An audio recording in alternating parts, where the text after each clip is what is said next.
Uma entrevista do senhor Delgatti. Pode dar play e aumenta o som. Pergunte ao Delgatti. Ô, Walter, não sou eu que estou perguntando aqui, viu? Chegou aqui um superchat perguntando. Pergunte ao Delgatti se ele vota no Lula. O voto é secreto, pessoal, mas daí, ó, eu só tô colocando. O Walter de hoje, sem dúvidas, vota no Lula, e não só vota, como eu peço que vote no Lula. Faço campanha para ele, o que for preciso, o Walter de hoje. Por quê? Porque eu tive toda a experiência, eu vi o que aconteceu, então o Walter de hoje, sem dúvida alguma, aperta 13. Excelente. Gente, só para ficar registrado, isso aconteceu em julho de 2022. Ele falava o que for preciso, não só declarou seu voto em Lula, como disse, o que for preciso.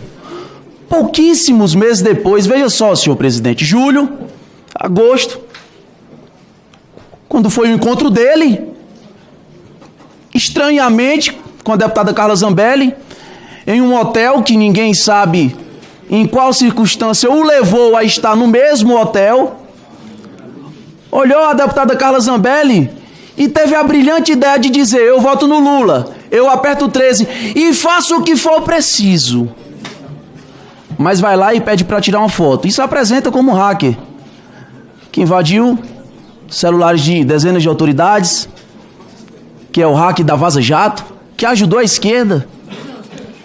O hacker que ajudou a tirar da cadeia dezenas de bandidos, que inclusive tiveram que devolver milhões e milhões aos cofres públicos.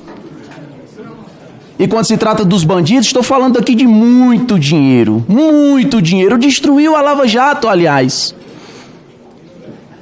E aí, isso em julho, agosto, encontra, tira uma foto, se apresenta e de repente, como um toque de mágica, ele muda. E agora ele já não é mais o Walter, que ajudou o PT lá atrás, que ajudou a tirar bandido da cadeia, que fez o PT e o Lula ressurgir. Já não é mais o Walter. Já não é mais o Walter que um mês atrás estava dizendo: eu faço o que for preciso, vou apertar o 13. Faço campanha e peço voto pro Lula. Ele já surge agora sendo o cara que quer ajudar o Bolsonaro. Não é um ano, 2 anos depois, um mês. E ele tem a brilhante ideia de dizer o que? Olha, o Brasil vive um período de instabilidade. O povo tem a sua desconfiança, legítima, inclusive. Eu sou a solução. A parlamentar o leva ao Palácio do Planalto.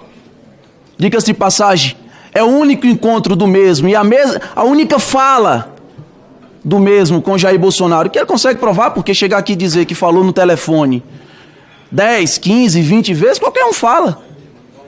Ele acredita, inclusive, que o povo brasileiro vai dizer: não, realmente é verdade esse bilhete, de que a deputada puxou um celular da caixinha, tirou do lacre, colocou um chip novo, um chipzinho virgem no telefone, ligou para o presidente da República e o presidente da República atendeu o telefone de um desconhecido.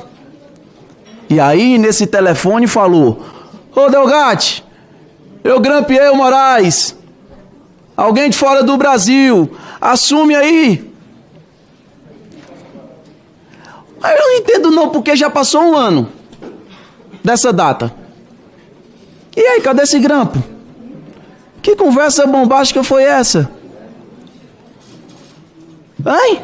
Pedir para alguém assumir o grampo dos outros? Aí o povo está acreditando, o governo está fingindo, acreditando que isso tudo é real.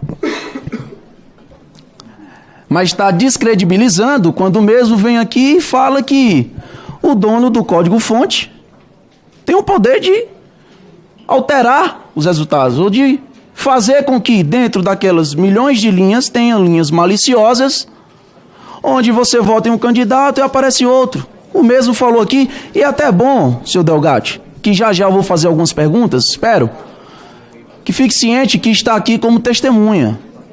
E que o que você falar pode ser usado contra você.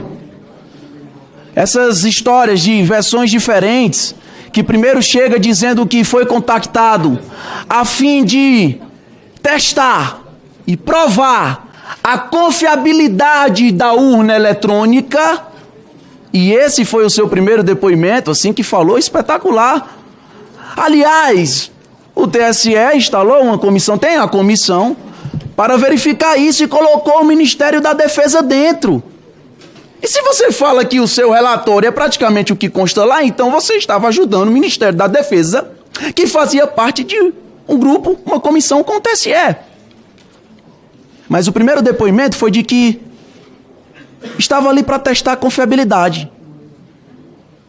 Claro, se tem desconfiança, vem uma pessoa altamente inteligente na área, e eu tenho até minhas dúvidas, tá?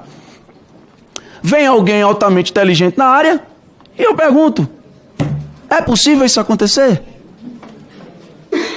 O mesmo fala que é impossível hoje, por exemplo, alguém hackear a urna eletrônica, o código-fonte, aliás, porque está em um computador sem internet.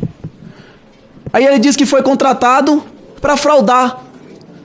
Mas se o mesmo diz que é impossível fraudar, foi contratado para fazer o quê? O crime impossível? O crime impossível? Ele diz que não tem como fazer, depois diz que foi contratado para fazer. Não estou entendendo. Mas uma coisa eu entendi, categoricamente, afirmou, quem cria o código-fonte é como quem está fazendo ali a receita do bolo e pode colocar um veneno dentro.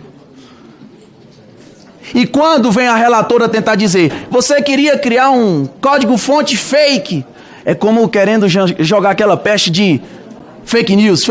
Não. Ia criar um código-fonte, que não é o mesmo do TSE, porque ninguém tem acesso, ninguém sabe como é esse código-fonte. Então ele teria que criar um código-fonte para dizer quem cria um código-fonte consegue fazer com que, ao você votar lá em um candidato, vai computar o voto para outra pessoa. Ele iria, pelo menos no testemunho, fazer isso. Comprovar que pode ter a fraude. E não é uma fraude de invasão, pode ser uma fraude interna. Não é de fora para dentro, é de dentro para fora. Aí vem o governo e pergunta, então você foi chamado para fraudar as eleições? Aí já muda a versão. Já não é mais o cara que se apresentou e foi chamado para testar a confiabilidade de uma urna eletrônica. Agora já é o cara que foi contratado para fraudar uma eleição. Em poucas horas, o testemunho mudou. Começou dizendo que se apresentou, recebeu uma proposta, até uma proposta chula, porque para ganhar 3, 4, 5 mil reais, uma pessoa que tirou bandidões que ganharam e ganham milhões de reais, mudou a eleição, destruiu a Lava Jato. Eu até desconfio que uma pessoa ganhe 3, 4 mil reais para fraudar uma eleição nacional. Mas enfim, primeiro foi chamado para isso por uma parlamentar, recebeu essa proposta pífia e depois receberia uma assessoria para cuidar de mídia digital. Ponto. Aí pouco tempo depois, não. Fui contratado para fraudar uma eleição por Jair Bolsonaro. Até a deputada Zambelli disse que Bolsonaro não tinha nada a ver com isso. Mas claro, o que a imprensa quer ver é sangue. É notícia que dê vários cliques e dinheiro para o consórcio. E o governo se apega ali em 3, 4 detalhes que são mentiras. Por quê? Até que se prove o contrário, o que ele está falando aí é só fala. É da boca para fora. E eu gostaria muito que o mesmo provasse que falou com o Bolsonaro várias vezes, que esteve sei lá onde várias vezes, que ia ser contratado para fazer uma peça de marketing do PL várias vezes, disse até que ia ser contactado por 3 deputados do PL. Sabia que era do PL, mas não sabe dizer o nome. Senhor presidente, isso tudo aqui é uma grande farsa. Muito obrigado.